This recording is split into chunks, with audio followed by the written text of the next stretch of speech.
как Давид.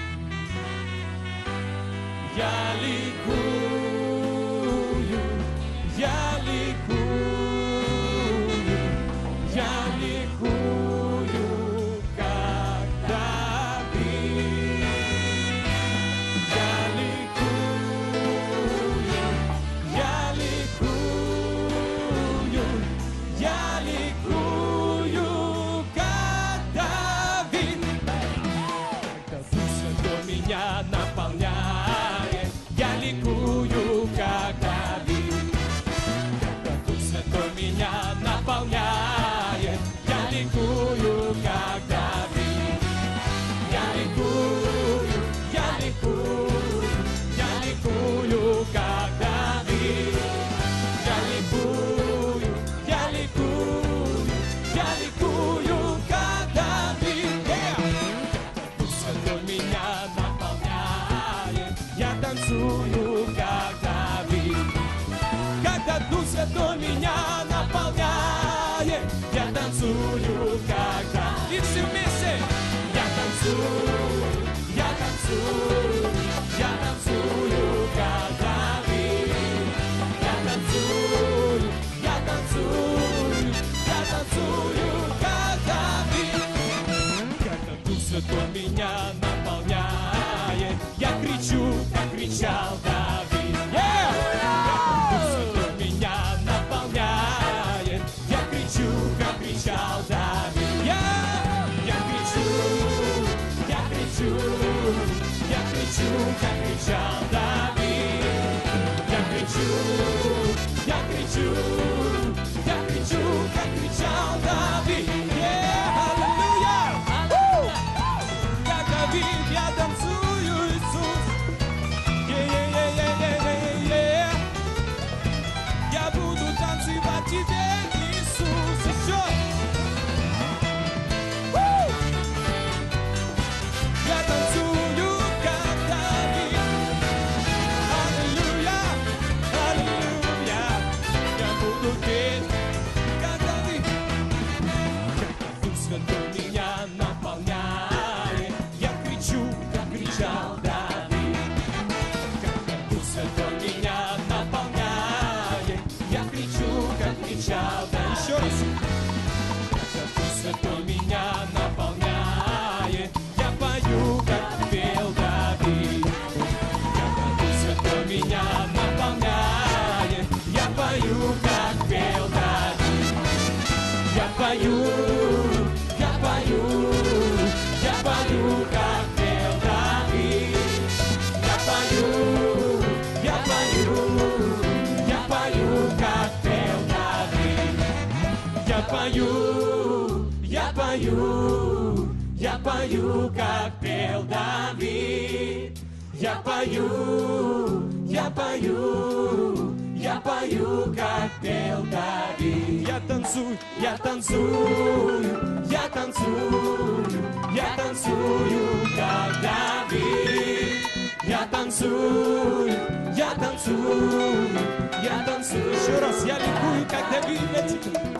Я ликую, я ликую, я ликую, как Давид. Теперь со славой Иисус. Я ликую, я ликую. Я ликую, я ликую, я ликую, как Давид. Я ликую, я ликую, я ликую, когда Дух Святой. Когда Дух Святой меня наполняет, я пою, как пел Давид. Скажи это. Когда Дух Святой меня наполняет, я пою, как пел Давид. Все, ты слышишь? Я пою, я пою, я пою, как... Скажи своим проблемам. Я пою, я пою, я пою, как... Еще раз. Я пою, я пою, я пою, я пою, как пел Давид. Я пою, да-да-да, я пою, когда Дух Святой. Дух Святой меня наполняет, я кричу, как кричал Давид. Когда Дух Святой только для Господа.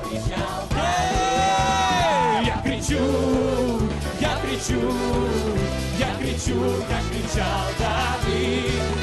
Я кричу, я кричу, я кричу, как кричал Давид. Я танцую, я танцую, я танцую, я танцую, как Давид. Я танцую, я танцую, я танцую, как я ликую, я ликую, я ликую, я ликую, как Давид.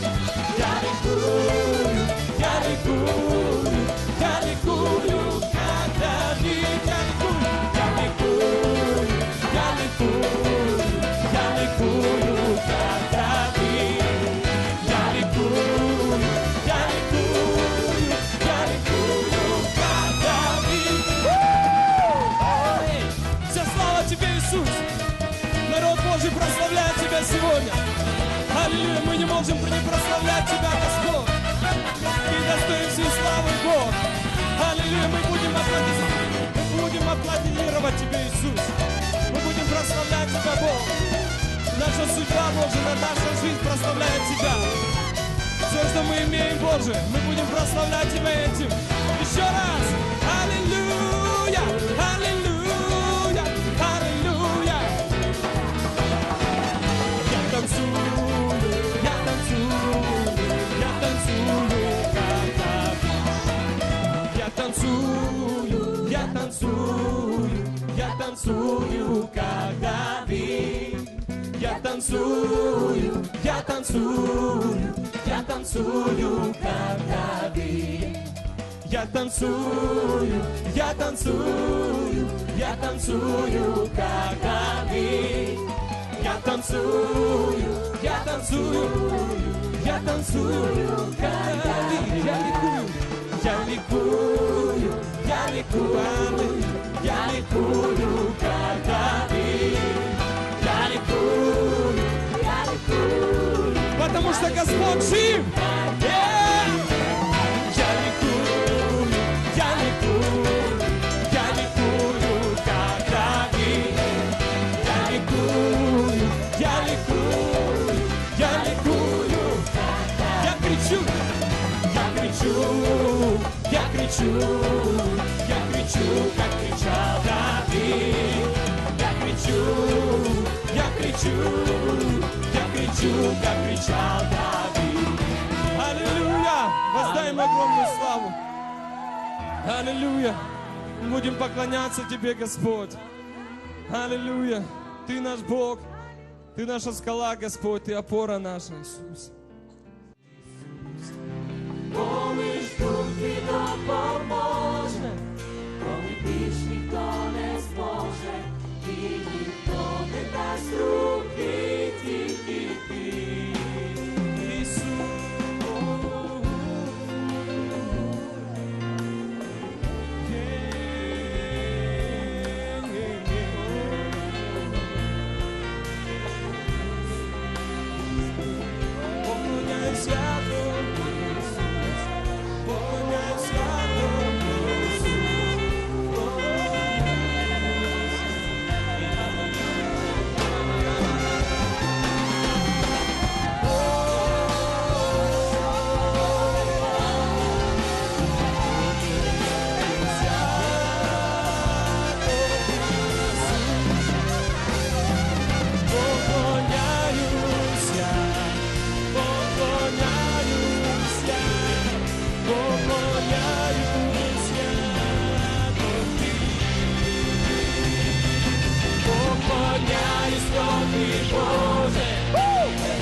Величаю Твоє ім'я, тільки там, де Ти, я прагну іти. Там, де Ти, Коли ж дух Твій допоможе, ніхто не зможе, і ніхто не дасть руки, тільки ти.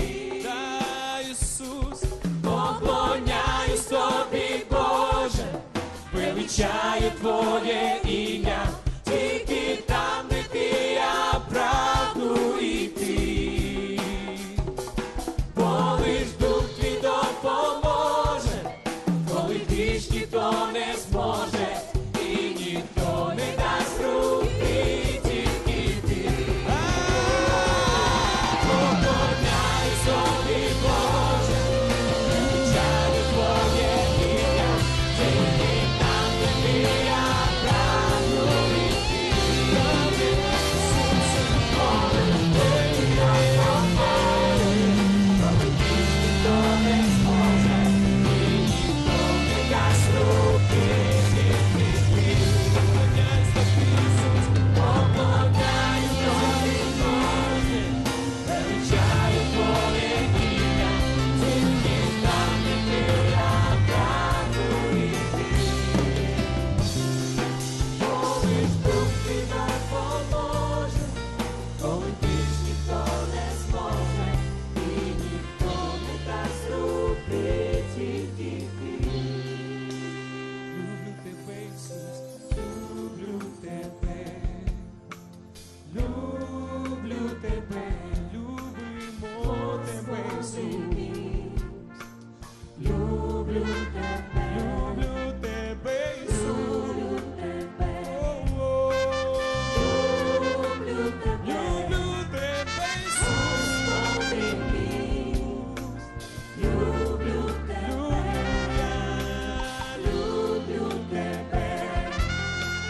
Люблю тебе, Господи мій. Люблю тебе, Ісус. Люблю тебе, Господи мій. Люблю тебе, люблю я тебе.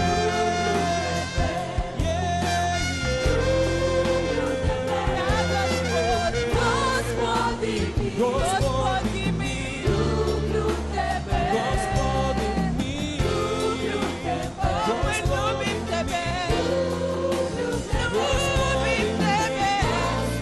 Господи мій, люблю тебе. О, Ісус, о, Господь, та наш Бог. Мы любим тебя, мое имя, я прагну идти. Поможе, и никто не даст руки, тільки ти. О, Господь, поклоняюсь тобі, Боже, величає Твоє ім'я, тільки там, де ти, я прагну йти. Бо лиш Дух твій допоможе, коли більш ніхто не зможе, і ніхто не дасть руки, тільки ти. Бо лиш Дух твій допоможе, коли ж більш ніхто не зможе, і ніхто не дасть руки, тільки ти. Бо лиш Дух твій допоможе, коли ж більш ніхто не зможе, і ніхто не дасть руки, тільки ти. Бо лиш Дух твій допоможе, коли ж більш ніхто не зможе, і ніхто не дасть руки, тільки ти. Бо лиш Дух твій допоможе, коли ж більш ніхто не зможе, і ніхто не дасть руки, тільки ти. Бо лиш Дух твій допоможе, коли ж більш ніхто не зможе, і ніхто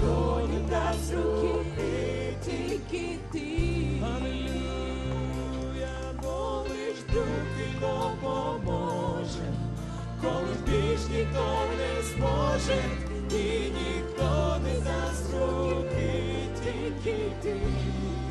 О Ісус, Коли ж Дух твій допоможе, коли більш ніхто не зможе, і ніхто не дасть руки, тільки ти. і ніхто не дасть руки, І ніхто не дасть руки, тільки ти. о, ніхто не дасть руки, Тільки ти. о Ісус, і ніхто не дасть руки, тільки ти. Дай Ісус. І ніхто не дасть руки, тільки ти. Тільки ти, Господь, і ніхто не дасть руки. О, тільки ти, і ніхто не дасть руки. Тільки ти, і ніхто не дасть руки. І ніхто не дасть руки. Тільки ти, о Ісус, і ніхто не дасть руки, тільки ти, і ніхто не дасть руки, тільки ти. Поклоняю тобі, поклоняю тобі, Боже, величає Твоє ім'я, тільки там, де ти, я прагну йти. Коли Дух твій допоможе, коли більш ніхто не зможе, і ніхто не дасть руки, тільки ти. Поклоняюся тобі, поклоняюсь тобі, Боже, Дай звучать Твоє ім'я. Ми величаємо Твоє святое ім'я, Господь. Нет Тебе равного, Иисус, нет подобного Тебе, Иисус. Ты царь царей, Ты Бог богов. Мы превозносим Твое святое имя, Иисус. Мы говорим, никто не даст руки, только Ты, Господь. Мы говорим, что никто не спасет, кроме Тебя. Никто не искупит нас, кроме Тебя, Господь. Никто не избавит нас, кроме Тебя, Иисус. Мы превозносим Твое имя. Мы превозносим Твою власть. Мы превозносим Твое могущество. Мы говорим, нет другого Бога, нет другого царя, нет другого Спасителя. Он один такой, Он один такой, Он один такой. Мы прославляем Тебя, Господь, величаем Тебя, Господь. Рыбу шакаралама, шакаралама, рыбу шакаралама, провозглашаем Твою царство, Твою власть, Иисус. Нет другого, нет другого, нет другого, Иисус. Превозносим Тебя, превозносим Тебя, превозносим Тебя. На этом месте, Иисус, вся слава Тебе, вся честь Тебе, величие Тебе, великолепие Тебе, Иисус. Превозносим Тебя, Господь. Слава Тебе, Иисус.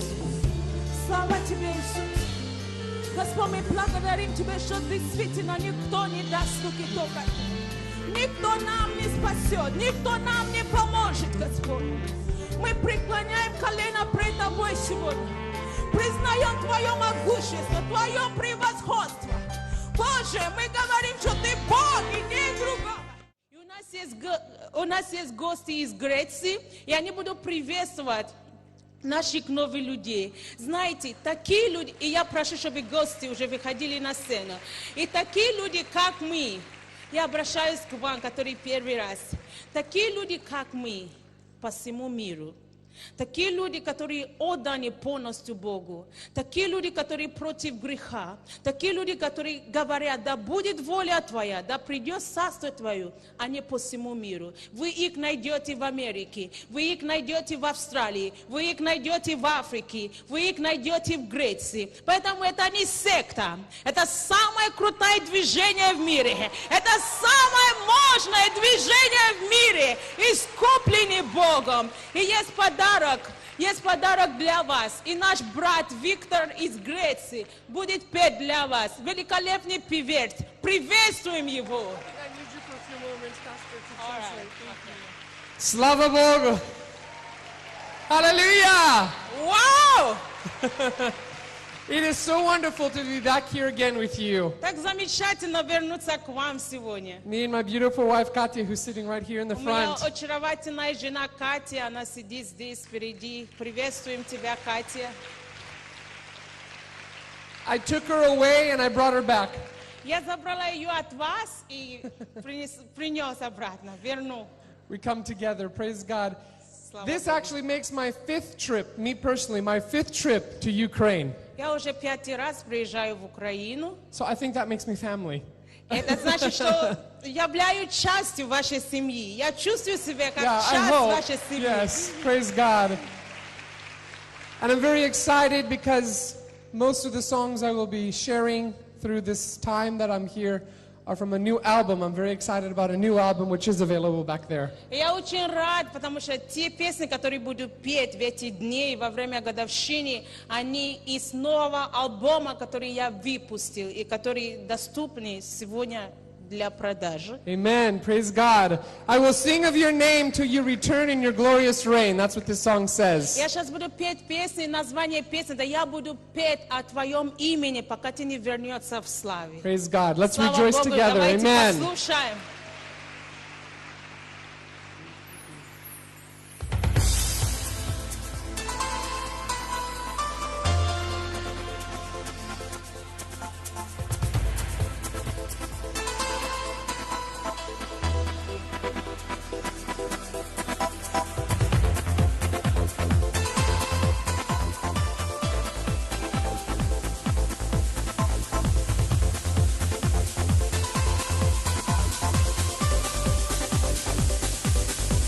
And I will sing of your name till you return in your glorious reign. And I will sing of your name till you return in your glorious reign. So lift up the name of the Lord, for he is worthy of our praise. Hallelujah, hallelujah. Hallelujah, hallelujah, hallelujah. Jesus is the Lord. I will extol you, Lord. I will exalt you, Lord. I will proclaim your name to all of the earth. I will extol you, Lord. I will exalt you, Lord. I will proclaim your name to all of the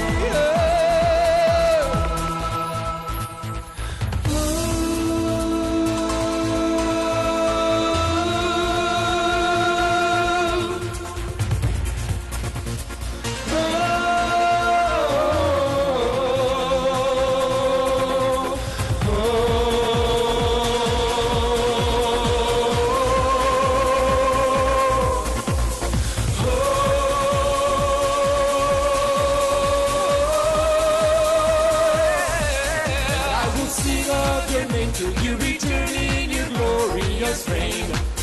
And I will sing of your name till you return in your glorious reign.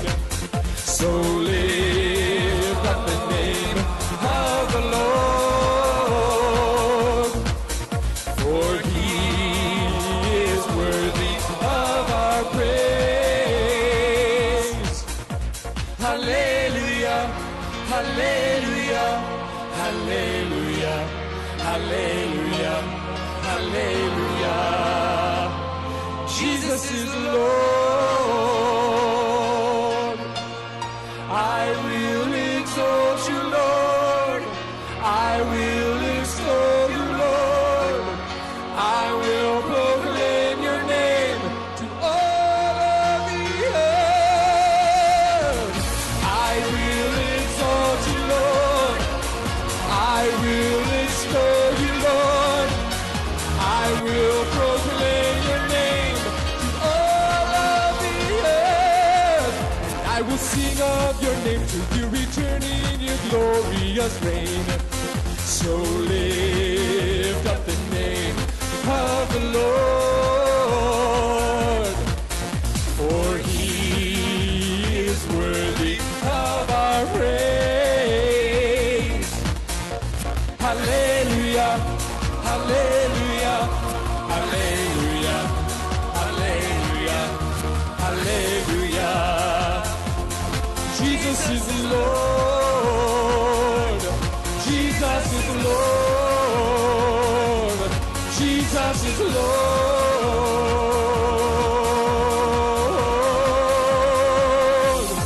Jesus is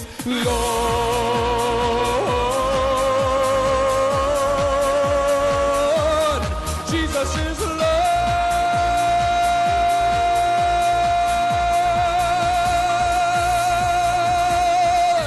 Hallelujah.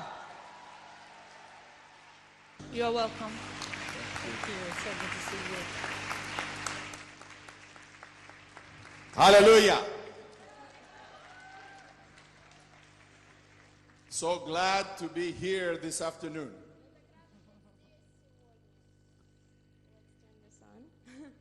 Вы так рады быть здесь сегодня с вами.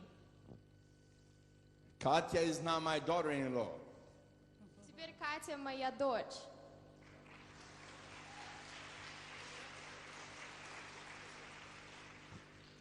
We're going to be here throughout this week. Мы будем здесь на этой неделе.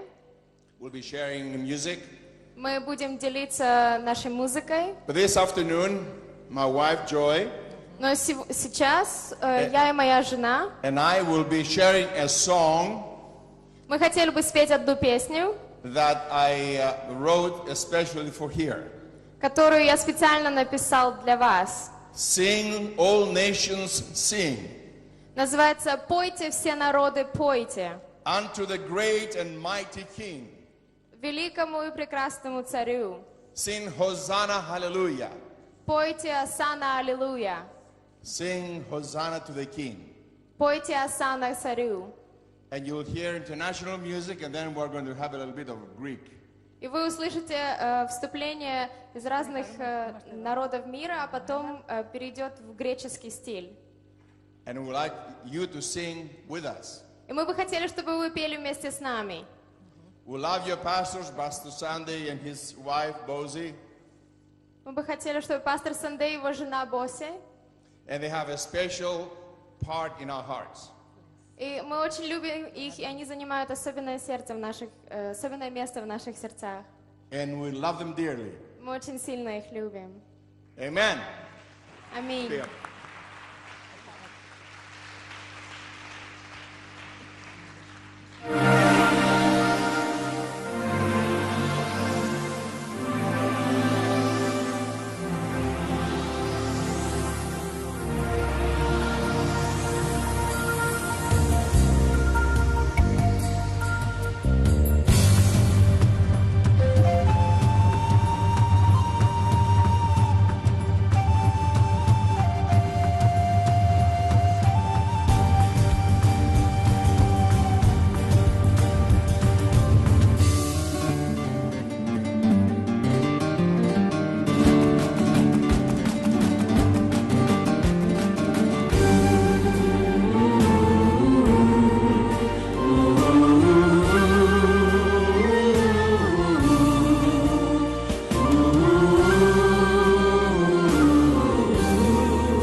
Hosanna, hallelujah.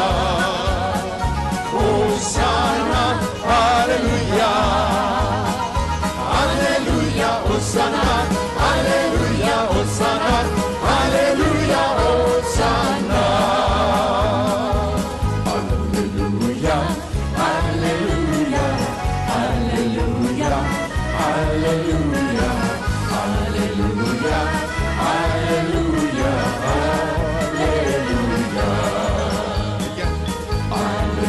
hallelujah, hallelujah, hallelujah, hallelujah, hallelujah, hallelujah. Hosanna, hallelujah. Hosanna, hallelujah. Hosanna, hallelujah. Hosanna, hallelujah. Hallelujah, Hosanna, hallelujah, Hosanna, hallelujah, Hosanna. Hallelujah, Hosanna, hallelujah, Hosanna, hallelujah, Hosanna. Hallelujah, hallelujah, hallelujah, hallelujah.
свидетельствовали нам, чтобы подкрепились наши веры и чтобы мы знали, что нет ничего невозможного для Бога.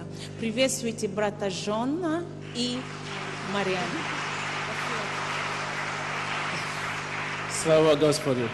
Я благодарен Богу, что он меня привел в эту церковь уже где-то 9 лет тому назад, когда у меня жизнь была вообще травка, можно сказать. Я очень сильно болел, и Господь привел меня сюда, и Господь меня исцелил. Он мне дал красивую жену. Я очень благодарен Богу. Такие красивые жены бывают у нас в церкви. Она бывшая мусульманка из Ирана. Вот.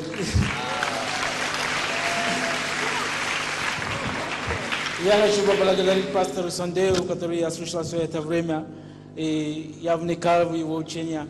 И благодарю пастора Босса и все церкви, все, с кем я сталкивался, которые вообще помогли мне. И я благодарен Богу. Но свидетельство таково, что мы поняли, что у нас призвание это ехать в Америку. Но мы старались сами. И 3 года назад мы были на собеседовании, и нас отказали визу. И мы старались, взяли адвоката и тратили около $3000 для того, чтобы просто поехать туда, но нам все равно отказали. И вот в этом году Бог сам делал и отправляет нас. Мы ничего не платили, и там будут помогать нам. Да, когда Бог отправляет.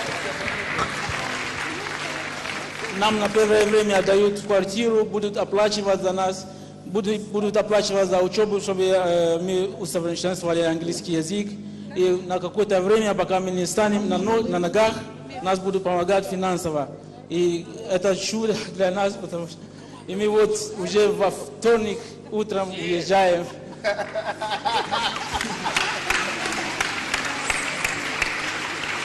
что слава Господу. Будьте благословенны. Вот наша жизнь с Джоном – это чудо, потому что Бог нас вывел с Ирана, с Нигерии. Это разные континенты, соединили в Украине. Мы родили маленькую ребенку, ему 11 месяцев. И мы сейчас едем служить всей семьей. И Господь делал так, что с нами, мне позвонят, нам звонят, и как царя вообще. Мне звонят, говорят, вам какую пищу для ребенка в самолете заказать? Вам какого надо, короче, мы очень благословенны, и мы рады, что Господь отрезал нас хвост, и вот, извините за выражение, да, поработал с нашими душой и телом, и в течение 3 года, которые мы, как в пустыне, мы знали наше призвание, но мы роптали, мы не знали, как въехать. И Господь сам все сделал, и дату, и билет, и все. Так что мы очень благодарны Господа. И я очень благодарна пастору Санде и пастору Боссе. Пастор Боссе – это принцесса, которая сделала от меня маленькую принцессу. И спасибо большое. И хочу поблагодарить пастора Таню Максименко за ее поддержку, за иностранцев. Ее поддержка была очень нам нужна, как иностранцы в Украине. Спасибо всех вас. И мы очень вас любим. Слушайте, я знаю, что тише мой микрофон, а то будет гудеть. Я знаю, что у вас была возможность уехать 3 года назад, но тогда они выиграли green card, но, по-моему, только одна половина. Вот одна, по-моему, жена, муж выиграл без жены или что такое, я не помню. Мы выиграли лотерею, муж мой выиграл. Мы поехали, платили за визу все, а сказали нам возвращаться, ожидать время полета. И пришло письмо, что откажут нас ехать. И мы сказали адвокатам, как это так можно, но никто ничего не мог тогда сделать для нас. Но мы благодарим Богу. Но если бы они поехали тогда по green card, так им бы не дали статус, им бы не дали квартиру, сейчас им дают квартиру, им бы не, за них сейчас платят за учебу, за них бы вообще ничего бы не делали. Они бы сами знали, бы начинали. Но то есть они бы сами выкарабкались бы очень тяжело, люди, которые едут по green card, как они 3 года назад хотели ехать. Видите, когда Господь останавливает нас на каком-то пути, мы порой думаем, что Бог наказывает нас, или что нам не повезло. наоборот, оказывается, когда ваши чудо содерживается, не потому что Господь вас отказывает, а потому что Он хочет улучшить это чудо и сделать его усовершенным.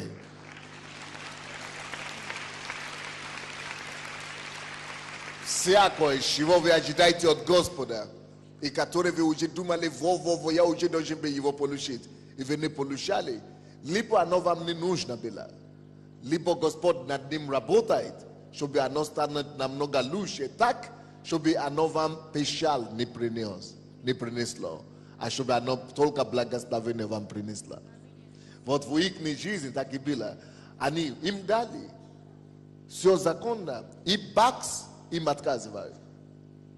По каким причинам, никто не знает. Нанимали дорогие адвокаты, платили за эту услугу, и они не смогли ничего делать. Когда вы сделали все, что вы смогли делать, и ничего не помогло, вы молились, вы гнали бесов, вы все сделали. И если вы сделаете, слушайте, подметьте себе это, если вы сделали все, и ничего не помогает, значит не дьявол воюет против вас. Значит, это Господь что-то делает, что вам пока неизвестно. А это значит, что какое-то время это станет известно. То есть, поэтому все задержка. Доверяйтесь Господу в задержках. Положитесь на Него. Вручайте в Его руки. Потому что задержка еще не обозначает отказ. Порой задержка это просто на то, чтобы улучшить это чудо. И чтобы свидетельство еще было больше. Но они сказали, вот вы сказали, что Бог вам кое-что сказал, что Он вас не выпустит туда. Если, вот что это? Да, 3 года назад я была отчаяние с мужем, и мы ходили на ночной молитве. И я просто падала колени, говорю: Господь, ты же давно, как я стала христианином, ты сказал мою землю и время. Но я закончила учебу, а сижу просто в пустыне. И Господь нам сказал: пока ваш мотив не изменится, пока ваш мотив не будет того, что служить меня и быть полностью под моим руководством, никуда вас не пущу. И вот этот вот Слово Божие работало в нашей жизни. Господь просил у них, чтобы они дали ему слово, Богу слово, что они не просто едут в Америку, чтобы работать врачами, они оба врачи, а чтобы, что они должны Богу дать слово, что они едут туда ему служить, на служение. И только после того, как они это слово дали, видите, как сам Бог решил вопрос.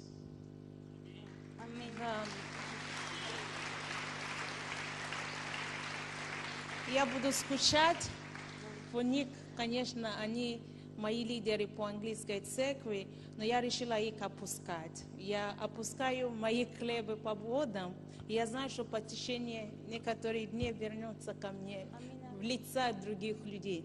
И у нас великолепный пастор, он уже вышел на сцену. Правда, у нас великолепный пастор? Классно. Красивый. Мы блаженный народ, красивый, великолепный, умный, мудрый.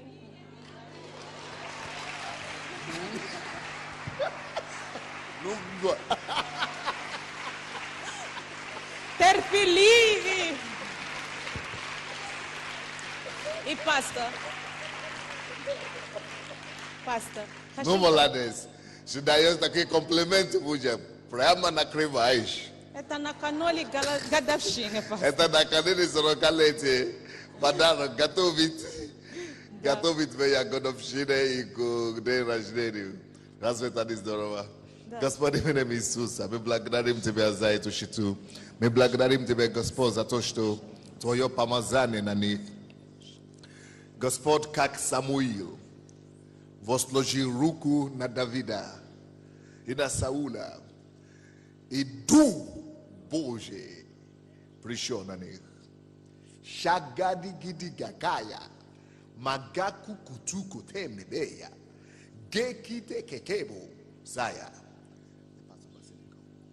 Именем Иисуса Я молюсь, чтобы и ту благодать, и силу, и доверие, и великолепие, и величество Божие, которое вы увидели во Христе, в церкви в этой, чтобы она сопровождала вас именем Иисуса. Чтобы то, так как вы отказались от веры отцов, язычества африканское, исламское, иранское, и приняли Иисуса, чтобы Бог Авраама, Исаака и Якова пошел впереди вас в эту новую страну. Пусть Он подготовит для вас землю, территорию, и использовал вас, чтобы являть и подкреплять Его достоинство и Его имя в этой стране. Тебе слава и хвала, Господь. Во имя Иисуса Христа. Аминь. Аллилуйя. Вот здесь есть одно слово, которое сестра наша подала сюда, пророческое слово, за ситуацию, которая сейчас происходит в Украине. Пророческое слово. Много израненных, измученных людей, я хочу их выпустить на свободу. Ведь я так люблю людей, которых сделал по своему образу и подобию. Но я не люблю грехов, в которых они погрязли. Мой возлюбленный народ Украины, я призрел на вас. Я исцелю вашу землю, освобожу от проклятия, в котором она так долго находилась. Твору великое в этой стране, и она ныне явится. Молитесь, поститесь, взывайте ко мне, чтобы я простил и помиловал этот народ. Молитесь за властей, за всех начальствующих, дабы вам проводить жизнь тихую и безмятежную во всяком благочестии и чистоте. Моя просьба, чтобы мы действительно относились к этому серьезно, тому, что нужно молиться за нашу страну, и за нашу власть, и за наш народ, и за все эти перипетии политические, которые сейчас происходят. В связи с этим, хотелось бы мне объявить пост общецерковный сегодня до среды или до четверга, то есть до конференции. Как раз будем молиться и за конференцию, и за политическую ситуацию в стране. Хорошо? Давайте мы все возьмем пост, кто может, как может. Мы будем поститься с завтрашнего дня. И будем держать этот пост до начала конференции, чтобы Господь благословил конференцию, защитил, ограждал нас. И чтобы этот политический процесс и протесты и все закончились благом для народа. Чтобы она принесла благо и благословение. И чтобы воля Божья была установлена и осуществлена в результате этих всех конфликтов. Хорошо? Окей. Господь, именем Иисуса, мы благодарим Тебя за сегодняшнее служение. Просим Тебя, Господь, чтобы Ты благословил это служение, чтобы Ты пришел к нам чудным образом, чтобы Ты служил нам, чтобы Твой Дух и дуновение подул по этому залу и принес, Господь, нам облегчение, подкрепление, исцеление, здоровье.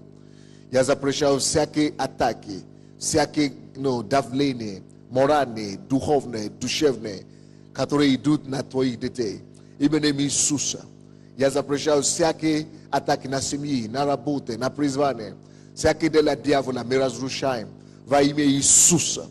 Мы высвобождаем и постанавливаем изменения к лучшему каждому человеку в теле, душе, в духе, в обстоятельствах. Именем Иисуса постанавливаем прорыв и победу каждому человеку. Именем Иисуса пусть сила Духа Божьего коснется каждому. Пусть сила Божья поднимет каждого. И пускай эта неделя на самом деле станет огромного праздника для всех нас. Господь, прикосни к своему народу, Господь. Наполни нас Твоей радостью. И дай, Господь, нам увидеть огромную славу Твою на этой неделе. Человек, у кого проблема с сосудами, мы постанавливаем исцеление во имя Иисуса. Люди, у кого проблема кости, именем Иисуса, постанавливаем здоровье и исцеление. Господь, благодарим Тебя, Господь, за исцеление этого человека, у кого проблема, но в районе печени. Именем Иисуса, будьте исцелены и здоровы. Проблема в груди, операция была. Именем Иисуса, постановляем полное исцеление этой груди. Мы запрещаем всякого духа рака. Именем Иисуса, мы искореняем духа рака с тела каждого человека. И постановляем, Господь, Божью благодать на исцеление и здоровье. И весь народ Божий скажет. Аминь. Евреям 10. И будем читать 25 по 31 стихи. Евреям 10.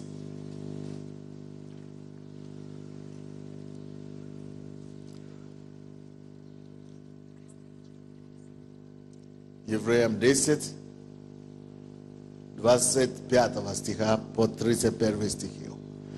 «Не будем оставлять собрания своего, как есть у некоторых обычай, но будем увещевать друг друга, и тем более, чем более усматриваете приближение дня оного. Ибо если мы, получив познание истины, произвольно грешим, то не остается более жертвы за грехи, но некое страшное ожидание суда и ярость огня, готового пожрать противников. Если отвергшийся закона Моисеева при 2 или 3 свидетелях без милосердия наказывается смертью, то сколь тягчайшему, думаете, наказанию повинен будет тот, кто попирает Сына Божия и не почитает за святыню кровь завета, которую освящен и Духа благодати оскорбляет. Мы знаем того, кто сказал: «У меня отмщение, я воздам, говорит Господь». И еще: Господь будет судить народ свой. Страшно впасть в руки Бога живого. Да.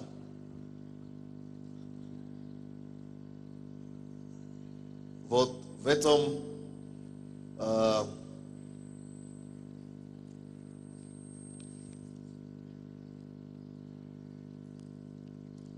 29 стихе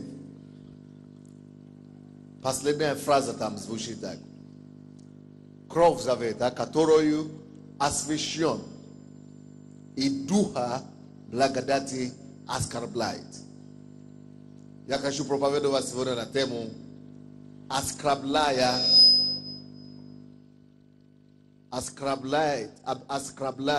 или оскорблять Духа благодати. Оскорблять Духа благодати. Оскорбление Духа благодати.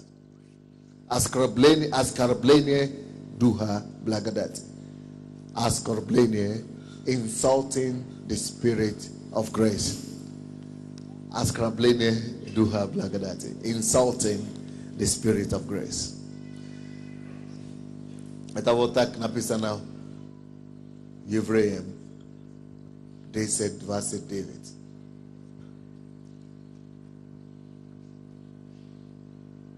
В 25 стихе написано, чтобы мы не оставляли собрание нашего. Церковь. Ко мне недавно поступил один вопрос, который автор задает такой вопрос. Где написано в Библии, что нужно ходить в церковь? Представляете? Может быть, дома буду лучше верить. Вот здесь как раз написано в Библии, 25 стихе, потому что вам тоже зададут такой вопрос. В 25 стихе и написано, что те, которые пренебрегают и оставляют собрание своего, что они потом отпадают от Бога. Как есть некоторые обещания, но будем увещевать друг друга, и тем более, чем более усматривается приближение дня оного. А потом говорится дальше, в 26 стихе. Если мы, получившие познание истины, произвольно грешим, то не остается более жертвы за грехи. Но никакое страшное ожидание суда и ярости и огня, которого пожирает противников. Если отвергнувшись закона Моисея при 2 или 3 свидетелей без милосердия наказывался смертью, то столь тягчайшему думайте, наказанию повелен будет тот, кто попирает Сына Божия и не посчитает за святыню кровь завета, который освящен, и Духа благодати оскорбляет. Вот, здесь речь, в этом месте Писания Библия говорит нам, или Павел говорит нам о том зле, который возможно и который часто, к сожалению, происходит с верующими людьми. Когда мы приходим к Богу первый раз, мы все обычно восторженные, радостные, счастливые. Мы благодарны Богу, что Он спас нас. Первые месяцы, первые недели мы летим на крыльях. Мы готовы бежать, мы готовы что угодно делать для Бога, потому что оно свежее, что Бог простил, Он искупил. Мы готовы были все сделать. Кто знает, о чем речь, о чем я говорю? Вы бежали в церковь, правильно? Мы бежали в церковь, мы читали Библию, мы молились, как будто мы вообще на воздухе летаем. А потом приходит другой момент, друзья мои, в жизни верующей, искушение. И в чем заключается это искушение? Это искушение заключается в том, что мы начинаем пренебрегать этой благодатью. Очень часто верующие люди, которые еще вчера горели, которые еще вчера кляли себе, что они весь мир спасут для Бога. Те, которые еще вчера, наоборот, сами ходили по всему городу и евангелизировали, и спасали других людей, теперь сами могут себе позволить расслабиться и порой даже оскорблять Духа благодати. Благодать – это то, чем мы спасаемся. Помните, Ефесянам 2:8 написано: благодатью вы спасены не от себя, через веру. То есть благодать – это то, ради чего, благодаря чему мы получили спасение. Благодать – это незаслуженная милость Божия и незаслуженное проявление Божьей любви к нам, что хотя мы заслуживали смерть, нас должны были убить за наши грехи. Бог должен был нас уничтожить, но Он, наоборот, вместо уничтожения дает нам милость. И мало того, что Он милует нас, Он даже не напоминает нас более о наших все постыдных делах. И вместо этого Он обмывает нас своей кровью и сам идет и несет на себе грехи наши. Потрясающий Бог, милосердный Отец. Это есть Его благодать, что вместо суда, вместо осуждения, вместо смерти, Он дает нам жизнь. И дает нам жизнь из бега. Ой, какое-то чудо произошло. Что-то мне говорили, невозможно это устранить, а что-то уже устранилось. Слава Богу, Дух благодати, да. Хороший, но, может быть, вы все уже заметили, что наступает другой момент, когда уже не так охотно очень заходил в церковь, уже не так горит рассказывать о Боге людям, уже не так охотно читается Библию или молиться. Духа благодати мы зачастую оскорбляем. И в этом месте Писания говорится о тех путях, как оскорбляется Дух благодати. Бог говорит, что такое оскорбление Духа благодати? Это когда человек делает то, что может огорчать Иисуса. Тот Иисус, который, зная тебя, грешника, пошел на крест за тебя же, пролил кровь, жизнь отдал, чтобы ты был помилован, чтобы ты имел жизнь вечную. Когда мы сознательно пренебрегаем эту жертву Его, когда мы сознательно делаем вещи, которые Его может огорчать, это значит, мы оскорбляем Духа благодати. Это страшнейший грех. Это страшнейший грех. Грех оскорбления Духа благодати. Некоторые люди настолько сильно начинают оскорблять Божьей благодати, что доходится это до такой момент, что человек ходил в церковь, все знает, отступил от Бога. И теперь ты ему рассказываешь о Боге, и он сам хочет прийти, он плачет и говорит, я все знаю, я хочу прийти, и не может уже покаяться. Есть такие случаи, когда человек даже сам говорит, я знаю, я все знаю, но не могу прийти. Ты говоришь ему, тебя ждут, мы тебя любим, я все знаю, но не может уже прийти. Оскорбление Духа Благодати.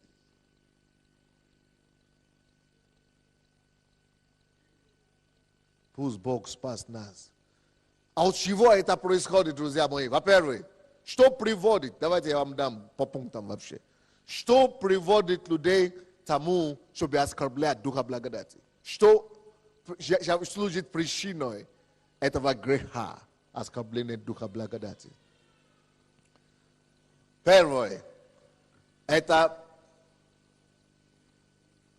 пренебрежение и недооценивать, не ценить, то есть как это, пренебрежение и отказа, ну, как это, ценить то, чего мы имеем. То есть все это начинается с легкомыслия, пренебрежения твоего, ну, то, откуда Бог тебя спас, то, что Он сделал для тебя. Вот, простой, все это, весь это проклятие начинается с простого, безобидного явления, которое называется просто пренебрежение. Просто несерьезное. Ну, все ходят в церковь, я хочу, спас меня. Когда мы забываем, друзья мои, какой источник пренебрежения, мы забываем, откуда Он нас вывел. Мы забываем зачастую, из какого рва Он нас спас. Некоторые из нас, когда Бог только что нас спас, нам было все равно. Даже если бы Бог, если бы даже никто нас не приветствовал в церкви, мы бы сами все бежали приветствовать. Если бы нас никто даже не благословил, мы бы сами других благословили. Но теперь мы только и жалуемся. Оскорбляем Духа Благодати. Даже если пастор был не тот тогда, лидеры были не те, тогда мы даже это не замечали. Все были прекрасными. Потому что мы знаем, что откуда Бог нас вывел, еще хуже там. Но теперь, когда ты уже привык к этому, уже все и на свете жалуешься. Верующие не такие, братья не те, сестры еще хуже, лидеры вообще, а пасторы вообще они не будем говорить. Все уже плохие. Почему и как начинает получаться у нас такое? Откуда у нас такое вещи? Мы пренебрегаем, мы забиваем. Откуда нас Бог спас и что Он для нас сделал. Сконцентрируй внимание на себе. Думай о том, что Он сделал для тебя лично. Думай, откуда Он тебя вытащил.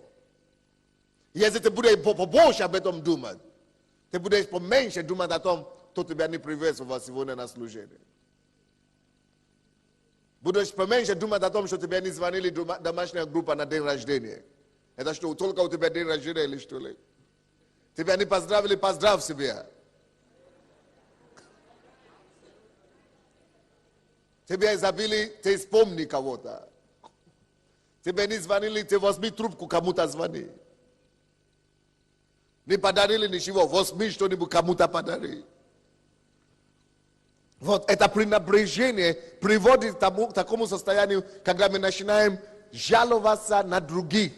И мы начинаем вместо того, чтобы быть концентрированы на Бога, благодарить, просто быть в состоянии благодарности о том, что я искуплен, я спасен, я прощен, мои грехи очищены, Он за меня умер, я счастлив, что я в Его царстве. Вместо того, чтобы концентрировать внимание на вот такое отношение к жизни и к Христу, мы начинаем видеть изъяны во всех и везде. То я не вышла замуж вовремя, вот подруга вышла. Что еще говорят? То мой сын не покаялся, хотя он наркоман, другие наркоманы каются. Слушай. Поймите прежде всего, что первое очередная задача на земле, которая вообще существует. Это не выйти замуж. Или спасти сына, или родного даже мужа. Первая задача — спасти свою душу. Чтобы ты в ад не пошел. Когда ты уже спасешь свою душу, когда мы будем знать, что ты не пойдешь в ад, тогда уже будем спасти и родного мужа, и родную тещу. Давайте не будем пренебрегать или тем более оскорблять Духа Благодати. Значит, причины оскорбления Духа Благодати. Первое — пренебрежение. Вторая причина — забываем, откуда Бог нас, неблагодарности. То есть забываем, откуда Господь нас избавил, откуда Он вывел. Неблагодарность. Вот неблагодарная душа — это самые отвратительные души, которые вы можете видеть. Если человек неблагодарный, вы не хотите с ним, желательно с ним не иметь дела. Потому что человек, который неблагодарный, он человек, который будет оскорблять. Человек, который неблагодарный, он человек, который будет топтать. Человек, который неблагодарный, он человек, который пойдет потом еще и зраду устроит. Предательство устроит. Человек, который неблагодарный, это страшный человек. Вы знаете, я лично не могу знать, я не могу себе представить, что Бог может делать против меня или не делать, чтобы меня заставить идти от Бога. С первого дня. Я даже не знаю, я до сих пор мою голову не въезжает. Как кто-то может быть действительно спасенный? Ходить в церковь. Не даже тяжело произнести это слово. Уйти от Бога, отступить, просто на голову не лезет. Now, человек умер за меня. Alright? Не по его вине. Он умер за мои вины. Пошел на крест, чтобы понести не его грехи, но мои грехи. Он простил меня. Сделал сыном и наследником его благодати. Спас мою душу и написал мое имя в жизни вечной. Но как от него уйти-то? Ну как можно? Это такое сумасшествие, это такое дурацтво, чтобы такое сделать. Не знаю, что дьявол может приложить. Такое, что даже мысли даже могло допустить такое место. Вот, но неблагодарная душа это делает запросто. Запросто.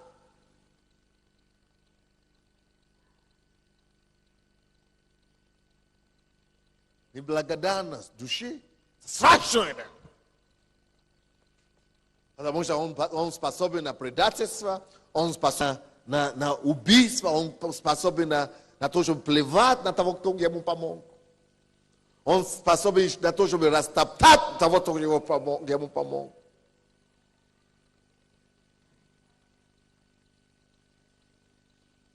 Вот эти вещи, они то, что приводит к тому, что человек предает даже самого Господа. Он предает того, кто за него умер. Он предает того, кто за него пролил кровь. А потом он же тут же осуждает кого-то, осуждает Иуду. Когда сам натуральный Иуда. Кто-то из вас когда-то осуждал Иуду. Иногда мы тоже делаем поступки Иуды, только не замешаем это. Итак, что еще приводит к оскорблению Духа Благодати? 25 стих. Не будем оставлять собрания наши. Это начало. Когда люди начинают оставлять собрание, это есть оскорбление Духа Благодати. Но представь, ты валялся где-то в миру, пропадал где-то в грехах, тонулся где-то в какие-то греха и беззакония. И Бог нашел тебя. Не ты его нашел, между прочим, Он тебя разыскал. Нашел, right? Из твоих бредовых каких-то поступков. Мы все с вами были как свиньи, которые купались в этой всей грязи. Он очистил тебя от свинства этого. Привел в свой дом. Установил и утвердил в его царстве. И тебя, из тебя, отступника, блудного сына, сделал родного ребенка, наследником его. И что вы думаете? И после этого ты говоришь, а зачем мне ходил в церковь? На тебя кислоту надо слить, вообще, чтобы ты испарился. Серьезно? Кислоту. Чтобы не было. Чтобы пепел превратить. Это высочайший знак неблагодарности. Слушай, написано, если вообще-то Бог начнет сейчас судить, это страшное дело. Если Бог начнет судить, написано, кто устоит. Если Бог сейчас пойдет по миру и начинает выявлять вот эти неблагодарные, и начнет дать им потому, к чему они заслуживают, мало не покажется никому. Страшное дело. Серьезно. Страшное дело. Но слушайте, Бог-то долго терпит. Он долго терпит, но он не вечно терпит. Все равно, его это суд все равно высвободится рано или поздно. Наказание его все равно выступит.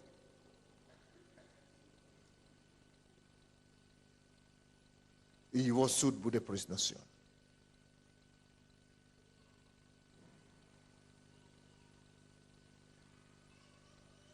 Оскорбляя духа благодати.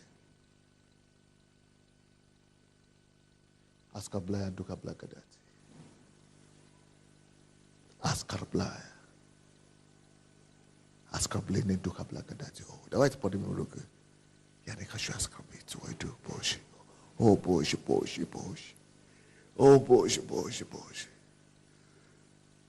О Боже, Боже. О Боже. Мы не хотим оскорбить твою благодать. Мы не хотим оскорбить твою благодать. Мы хотим ходить в трепете. Трепете, Боже. Трепете, трепете. О, трепете. Перед тобой. И ценить все, что мы имеем в тебе, Боже. И ценить все, что мы имеем в тебе, Боже. Ценить спасение, ценить милость, ценить прощение, ценить отметить твоей кровью, ценить твою кровь, ценить церковь, ценить семью, ценить сыновство, ценить царство, ценить наследство. Аллилуйя. Мы хотим ценить, Боже, что ты нам даешь. Прости нам. Прости нас за маленькие измены, предательства, где-то направо, налево. Прости за всякие мелкие неверности, Боже.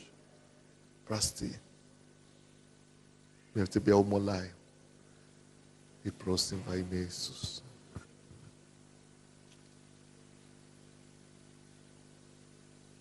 Следующее, как люди оскорбляют Духа благодати. 26 стих. Ибо если мы, получившие одни, перестают ходить в церковь, это оскорбление Духа благодати. 25 стихе. 26 стихе, каким образом мы еще оскорбляем Духа благодати? Написано, если мы, получившие познание истины, вот сейчас кто-то сейчас покаялся, женщины, и Бог начинает исцелить вас. Женские болезни, потому что вы действительно осознанно попросили его, благодать будет начинать действовать на исцеление, на чудеса, на все. Когда мы эту благодать не оскорбляем. Когда мы посчитаем его благодать, она начинает действовать. И начинает обеспечивать нам всем то, что нам необходимо. 26 стих. Ибо если мы, получившие познание истины, произвольно грешим, то не остается более жертвы за грех. Вот это следующий способ, как мы оскорбляем Духа благодати. Когда мы грешим, произвольно. Что такое произвольно грешим? Когда человек не борется против этого. Произвольно это мы все грешим. Но вот есть моменты, когда человек грешит, он знает, что он плохо делает. И он это осознает, и он кается за это. Ему плохо от этого, ему тяжело, что он это делает. Он борется за его свободу. Но произвольно грешит. Это значит, ладно. Какая разница? Он не страдает от того, что он грешит. Произвольно грешит, это не значит, что я знаю, что нельзя грешить, а я грешал. Не это. А произвольно грешит, это то, что, да, я знаю, что нельзя грешить, и нельзя грешать. Я грешал, но после того, как я это сделал, я сам жалею. Я сам прошу прощения, я сам каюсь. Вот, когда этого нет, это уже произвольно грешит. Когда человек просто легкомысленно, согрешит, ну что, Бог простит. Когда человек уже вот привык к этой благодати, он пренебрегает, покаюсь, грешу, уже не страдает от того, что он грешит. Не мучается, не борется, не прилагает усилия, что, Господи, это у меня такая проблема, помоги мне вырваться. А когда он это делает, он говорит, все равно. Вот, когда вы доходите до этого состояния, что все равно покаюсь, все равно, Господь, это у вас уже кризис. Но раз вы грешите, если вы грешите, и вы делаете что угодно, но вы еще способны просить у Бога прощения, если вы еще способны каяться, просить у Бога прощения, тогда есть надежда для вас. Это не значит произвольно грешить. Если вам плохо, можно каяться не от того, что вам плохо, а от того, что просто то, что вы знаете, что надо каяться. Это совсем другое дело. Но когда вы грешите, и вам действительно плохо от этого, значит, это не значит произвольно грешить. Но когда вам уже неплохо от этого, вам уже все равно, вы уже просто знаете, я покаюсь. Тогда у вас кризис натуральный, проблема. Вот сейчас в зале есть человек, который принимает наркотики. Бог мне сейчас говорит. Бог вам уже неоднократно простил. И вы уже неоднократно просили прощения у Бога. Но вы оскорбляли вот этого Духа Божьей благодати. И сегодня вроде бы что-то начинает доходить до вас. И Бог мне говорит, надо помолиться. Бог хочет вам дать окончательную уже свободу от этой наркотики. Поэтому если есть такие люди, пожалуйста, поднимите свою руку. Я помолюсь сейчас. И чтобы ты принял решение никогда больше не пренебрегать Божьей благодати. Есть ли такой человек? Помашите рукой. Вы принимаете наркотики, зависимость какая-то. Хорошо. Встаньте на ноги и положите одну руку на себе. Встаньте на ноги, сзади там. Я вашу руку видел. Да. Если вы действительно искренне, закройте глаза, искренне покайтесь. Одну руку на сердце, искренне действительно попросите прощения. Господи, в имя Иисуса, я запрещаю этого духа зависимости, наркотики у моего брата. Именем Иисуса, ты дух нечистый, навсегда оставь его. Отойди прочь от него во имя Иисуса. Пусть свобода приходит и наступает. Господи, я молюсь вообще за всех таких людей, которые уже оскорбляли Духа Твоей благодати долгое время. Но сейчас осознаю это. И они хотят каяться, они хотят действительно исправиться. Я прошу Тебя, Боже, освободи их. Я запрещаю именем Иисуса всякие этой зависимости, всякого духа зависимости, который их влечет в эти все поступки. Дьявол, отойди вон и прочь от них. Именем Иисуса, пусть свобода Божья восторжествует в вашей жизни. Во имя Иисуса. Вот, это следующее. Когда мы произвольно грешим, когда мы грешим уже не сожалением, мы уже не мучимся от этого, а наоборот, нам уже вообще все равно. Тогда вот это проблема. И Бог говорит, что если люди при Моисее отвергли только закон Моисея, всего лишь закон, и это уже достаточно, чтобы их наказали смертью, то как можно сейчас, 27 стих, насколько тяжелее будет наказание для тех, которые оскорбляют Духа благодати, которые, святыню, которые есть кровь Иисуса Христа, пренебрегают, и которые попирают Сына Божьего, то есть однозначно не может быть без последствий. Это страшный грех. 30 стих. Мы знаем того, кто сказал, у меня отмещение, я воздам. Видите, Бог всегда дает все. Бог всегда, наказание есть за все. Господь будет судить народ свой. Даже свой народ будет судить. Это страшное дело. Поэтому 31 стих. Давайте мы все это прочтем вместе. 31 стих. 1, 2, 3. Страшно впасть в руки Бога. Слушайте. Надо бояться Бога. Думайте об этом. Страшно впасть в руки Бога живого. Поэтому давайте будем иметь это страх Божий. Страх Божий, оно способно сохранить нас. Страх Божий, она сохраняет нам благоговение какое-то в нас. Страх Божий, она сохраняет нас от греха. Страх Божий, она сохраняет нас чистой. Страх Божий, она сберегает нас. Поэтому слушайте, можно чему угодно пренебречь, только не страху Господню. Кто-то говорит, что это Бог же любовь, не надо о страхе. Слушай, ты можешь любовь и потерять страх Божий при этом. Я знаю людей, которые говорят, мы любим Бога, все равно делают такие отвратительные вещи, потому что страха Божьего нет. Они говорят, не, Бог же не может быть, в любви нет страха. Бог есть любовь, в любви нет страха. Теории какие-то начинают развивать. Ерунда с этими теориями. Бог говорит и все. И я знаю по себе, что когда страх Божий есть, все, я защищенный. Но когда его нет, эти все теории, они не имеют почвы под ногами. У меня целая книга есть. «Бойся Бога» называется эта книга. Купите ее, она поможет вам. «Бойся Бога». Это потрясающая книга. Потому что многие люди просто не знают, что такое страх Божий уже. Мы уже не знаем. Титу, считайте, пожалуйста, что такое благодать. Почему его страшно эту благодать потерять. И вообще страшно оскорблять и недооценивать Божьей благодати. Притчи, Титу, 2 глава, с 11 по 15 стихи.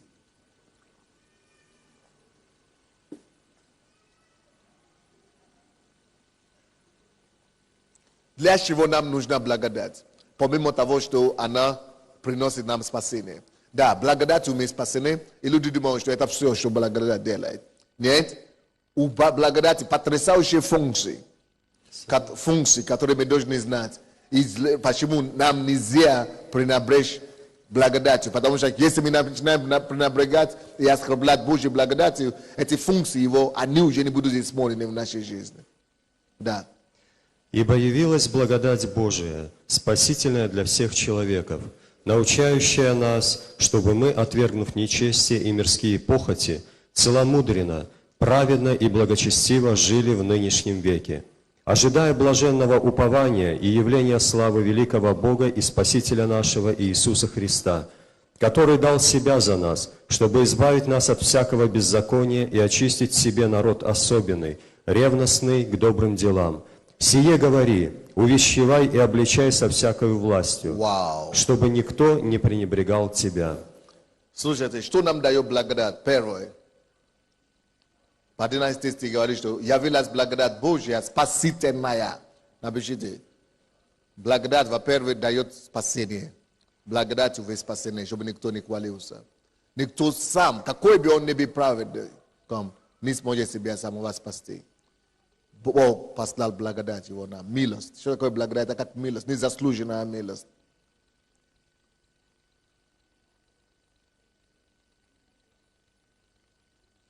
Он послал нам незаслуженную милость. Благодаря этому мы спасены. Второе, что нам дает благодать Божья. 11 стихе говорит о том, что благодать спасает. Но в 12 стихе дает нам другую роль благодати. Благодать научает. Слушайте, когда люди, почему люди неверующие, они до сих пор не поняли, что Иисус спасает, и до сих пор еще в миру мучаются? Очень просто, потому что они пренебрегли это по благодати. Тот, кто пренебрегает благодать спасительную, тот не может быть спасен, потому что именно эта благодать должна тебя спасти. Тем более тот, кто оскорбляет благодать Божию, спасение тяжело к нему дойти. Поэтому но мы, которые уже спасены, благодать Божья продолжает работать в нашей жизни. Благодать Божья что? Продолжает работать в нашей жизни после спасения. Мы уже спасены, да, но благодать Божия, во-первых, во-вторых, после спасения, благодать Божия должна научить нас жить христианской жизнью. Благодать Божия учит нас быть верующими. Научит. Вы знаете, можно спастись, быть спасенным, ходить в церковь и все равно жить как в миру. Для этого, чтобы этого не было, поэтому нужна благодать Божия. И благодать Божия, она учит меня уподобиться Христу. Благодать Божия, она меняет меня в образ Христа. Поэтому, как получить благодать? Мне нужно смиряться каждый раз. Поэтому мы молимся каждый день. Не просто мы молимся каждый день, потому что это религия. Ну, это потому что принято так. Баранить несколько часов. Не. Мы приходим на молитву, чтобы во-первых получить его благодать.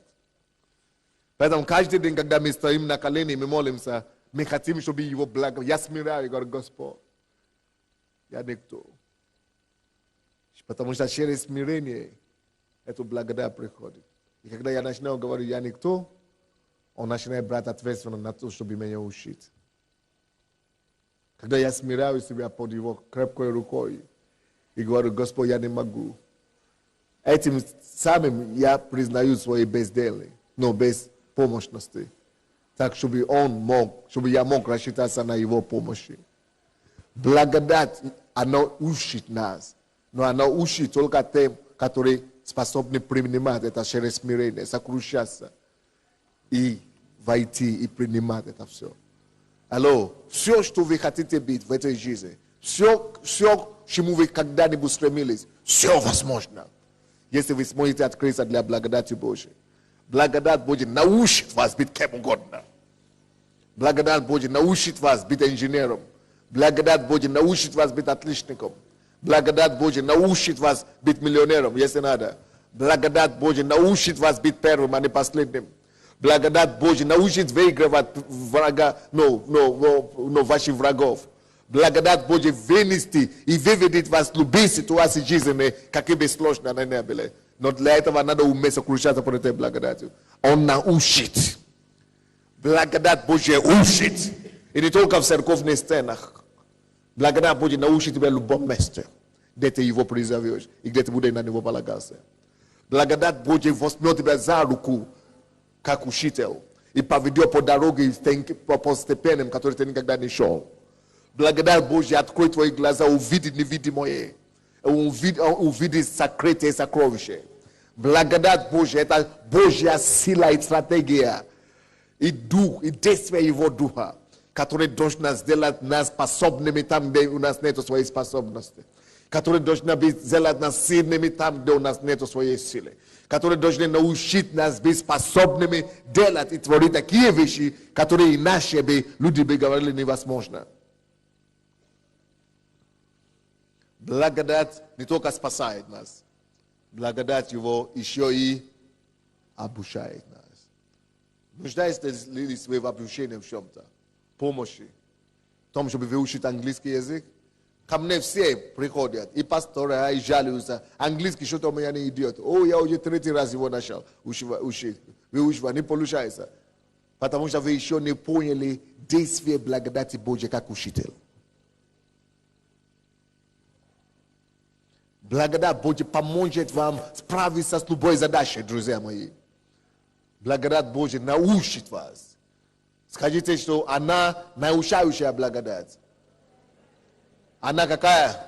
Научающая. Она какая? Научающая. Она какая? Научающая. Научающая. Научающая. Научающая благодать. Она научающая благодать. Следующее, что делает действие благодати. Благодать не только учит, благодать дает способность сверхъестественной противостоять греху. Потому что написано, учит нас, чтобы мы отвергнувшие несчастье, отвергать несчастье. Отвергать несчастье. Когда я пришел к Богу 19 лет, потому что я не знал, что это благодать называется. Первые полгода, а у меня были грехи, в основном то, что я с девушками бегал. Ну, пасан. Что есть boyfriend, girlfriend, такие ерунды всякие, да? И я пришел к Богу, я говорю, слушай, как будто рукой снято. Все, уже нету увлечения, блудить, бежать сюда-сюда. Я говорю, я такой герой, все, я не буду жениться. Оказывается, это благодать Божья была. Бог меня как бы анестезию, как это, не анестезия. Анестезия дал от греха этого блуда. Он меня укол дал, чтобы обезболивал, чтобы я его не замешал.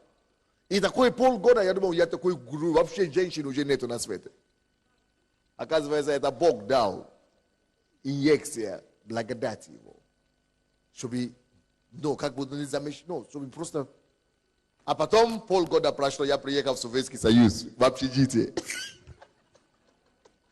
И вдруг проснулся, действие анестезии ушла. Анестезия ушла. Как будто я проснулся, глаза открылись. И я сразу вдруг понял, слушай, что-то нужно мне сверх своей силы воли. А я всегда думаю, это сила воли такая. Это я такой герой, я принял решение. Оказывается, какие бы решения не принял, если ты не подкрепишь это решение благодатью Божией, ты упадешь лицом вниз и в грязь даже. Короче, я видел, что я уже срываюсь. Тогда дошло до меня, я говорю, Господи, я ничего не могу, Господи, все, я уже все закончен. Мои резервы закончены. Благодать, дай мне твою благодать. Но чтобы принять Божью благодать, надо сначала сокрушиться и согласиться со своей беспомощностью. И я говорю, Господи, если ты сейчас ничего не сделаешь, я вообще хана уже все, я финиш, капут. Ты мне должен помочь, просто я уже не могу. А я дал же слово Богу, что все, не буду блудить, пока я не увижу свою жену. Это надо, сколько еще ждать лет, не знал. Оказывается, еще 8 лет пришлось ждать. Но тогда еще не знал, а уже все распирается со всех сторон. То есть плод, короче. И благодать есть то, что меня спасло. А что эта благодать уже была другая, которая научает нас отвергать грех. Какая она? Послушайте. Если раньше, когда я покаялся, это была такая благодать, что я вообще перестал замечать грех. Но теперь это уже вторая стадия, уже благодать, которая меня учит сказать нет. То есть, если раньше я вообще не замечал грех, я просто хожу, как будто не существует, то теперь существует, еще как существует. Давление, искушение. Но вот уже есть благодать, которая мне дает способную силу учить меня сказать, то я теперь должен самому сказать нет греху. Моя воля должна быть задействована. Потому что некоторые люди приходят в церковь, первые полгода побегали, греха нету, я не курю, не пью, не колюсь, я герой, все на всю жизнь. А потом после действия этой анестезии благодати, она говорит, бакс, опять искушение. Я не думал, что я свободен. Не то, что ты думал, ты действительно свободен. Но Бог не может за тебя все делать. Теперь Бог хочет, чтобы ты развивал и укреплял твою волю. Чтобы ты мог сотрудничать с Божьей благодатью и с Божьим Духом. И чтобы ты сознательно, чтобы не Бог за тебя в тюрьму поместил и сказал, что нет, чтобы ты мог встретиться лицом с лицом грехом. Чтобы ты мог искушаться и знал, что у тебя плоть немощная. Чтобы ты мог падать, знал, что я никто вообще, я грязь вообще. Вообще я мраз. Сам по себе.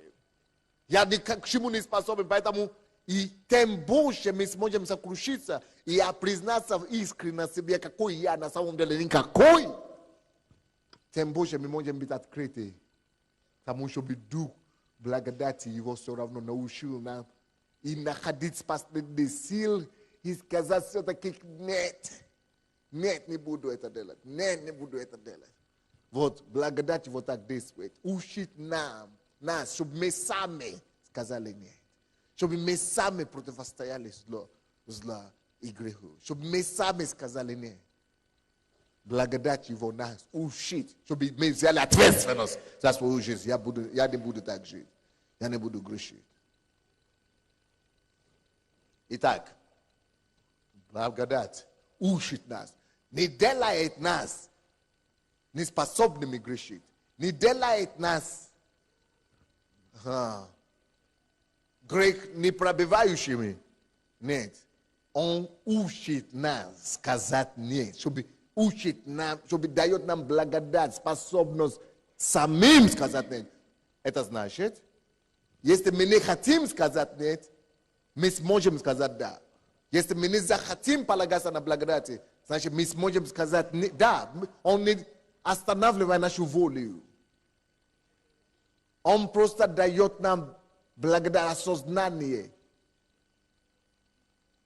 Сверх. Чуть-чуть быть сильнее этого греха. Чуть-чуть только. Да сколько чуть-чуть, чтобы ты мог свою волю выразить и сказать нет. Что еще делает благодать для нас? Вот почему нельзя его оскорблять. Поэтому люди, которые оскорбляют благодать Божью, грешат, не ходят и так далее. Тут же попадаются неблагодарные, не вспоминают, куда Бог их вытащил. Они тут же, потому что эта благодать уже тебя не учит. Ты лаплишь все. Слушайте, не дай Бог, чтобы мы были из тех, которые пренебрегают этот дух благодати Божьей. Следующее, что его учит нас, что нам дает благодать. Благодать Божья не только учит нас сказать нет, несчастья и мирские похоти, благодать Божья также учит нас жить целомудренно. Целомудренно. Жить чистую жизнь. Благодать Божья учит нас быть святыми. Жить мудро. Мудро. Принимать мудрые решения. Жить жизнь, которая порядочная. Благодать Божья дает нам силу в непорядочном мире быть порядочным. Она дает нам благодать в грязном мире оставаться целостным. Оно также учит нас быть праведными, благочестивыми в этом нынешнем мире. Так что нельзя оскорблять Духа благодати. Кто это делает, он не останется ненаказанным. Потому что это действие благодати перестает действовать в его жизни и защищать его. Конечно, это всего лишь где-то 30% проповеди, я вам считал. Я вижу, что это уже долго, много. Но подумайте над этим. Может быть, когда-нибудь я смогу его закончить. Но, в принципе, давайте мы склоним голову и поговорим с Богом, что Господь, помоги мне. Пастор Василий, давайте. Помоги мне, Господь. Я не хочу оскорблять Духа благодати Твоей. Не хочу ни в чем оскорбить Духа благодати. Давайте посвятим себе Богу еще раз. Давайте посвятим себе Его благодати. Давайте попросим, чтобы Он помог нам. Чтобы мы были таковыми, которые Он бы хотел, чтобы мы были. Слава Тебе, Господь. Молитесь Ему.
Аллилуйя.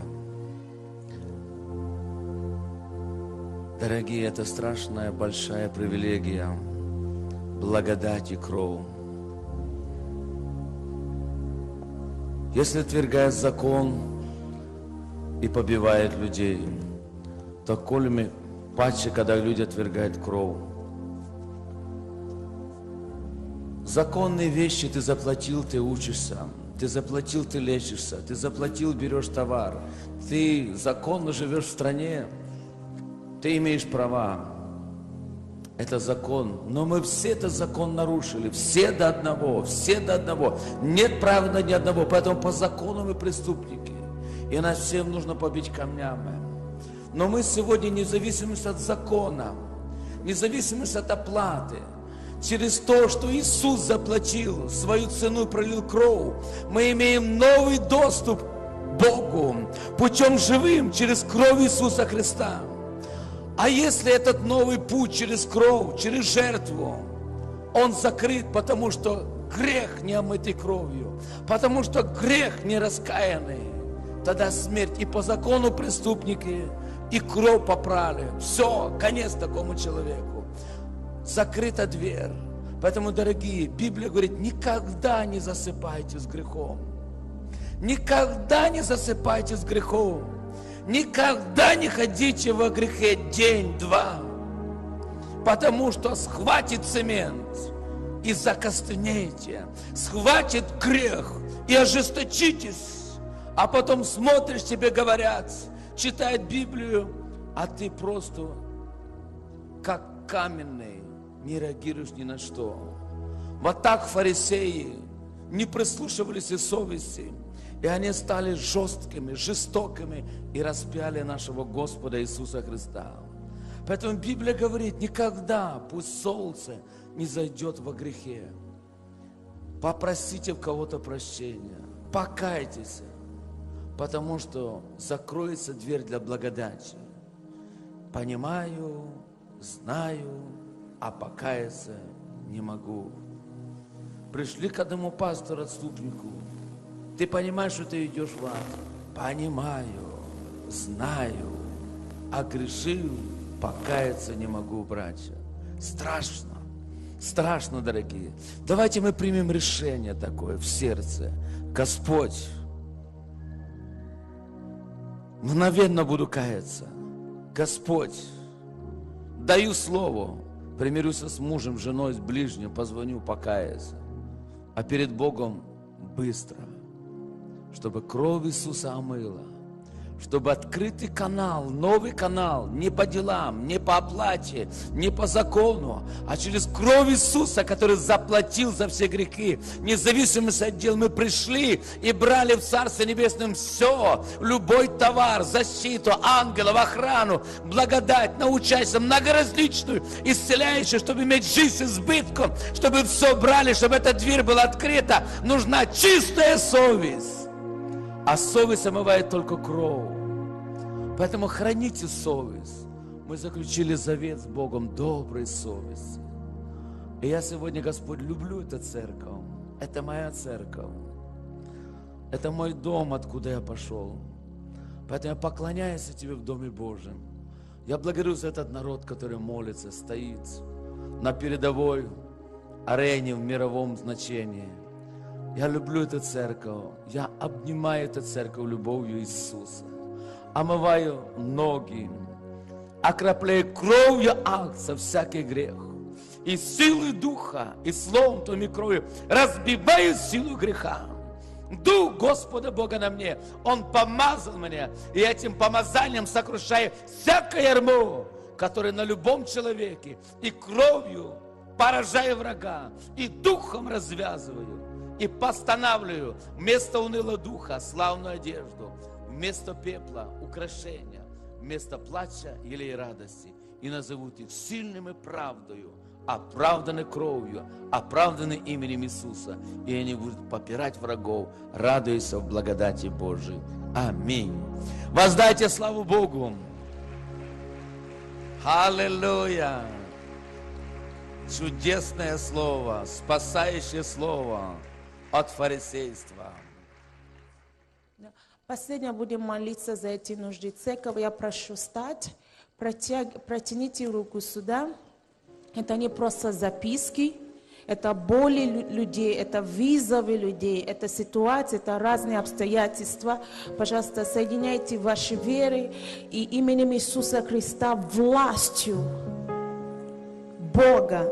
Мы разрешаем любую ситуацию, разрешаем любое обстоятельство во имя Иисуса Христа. Мы превозносим имя Иисуса выше всех этих ситуаций. Провозглашаем исцеление там, где оно необходимо. Провозглашаем мудрое решение там, где оно необходимо. Провозглашаем облегчение, сверхъестественное вмешательство. Бог благослови твой народ, сосияй свой свет на них, и будет огромное свидетельство. Дьявол, я повелеваю тебе, оставь этих людей на свободу, на служение Богу во имя Иисуса Христа. И все сказали аминь, аминь, аминь. Давайте возьмемся за руку, и пастор сделает совершающую молитву. Господи, в имя Иисуса, мы провозглашаем Твое благословение на каждого человека, кто здесь есть сегодня. Сделай эту неделю милости, неделю благоволения, неделю изобилия, благословения и открытого неба. Покрой нас под небом открытым. Открой окна небесные, чтобы наши дома, наши жизни были переполнены Твоими излияниями, благословениями. Спасибо за этот праздник. Спасибо, что Ты склонил нас 13 лет. И спасибо за еще одно новое начало. Спасибо Тебе, Господь, за совершенную победу в этом году. Слава и хвала Тебе. Во имя Иисуса Христа. Аминь.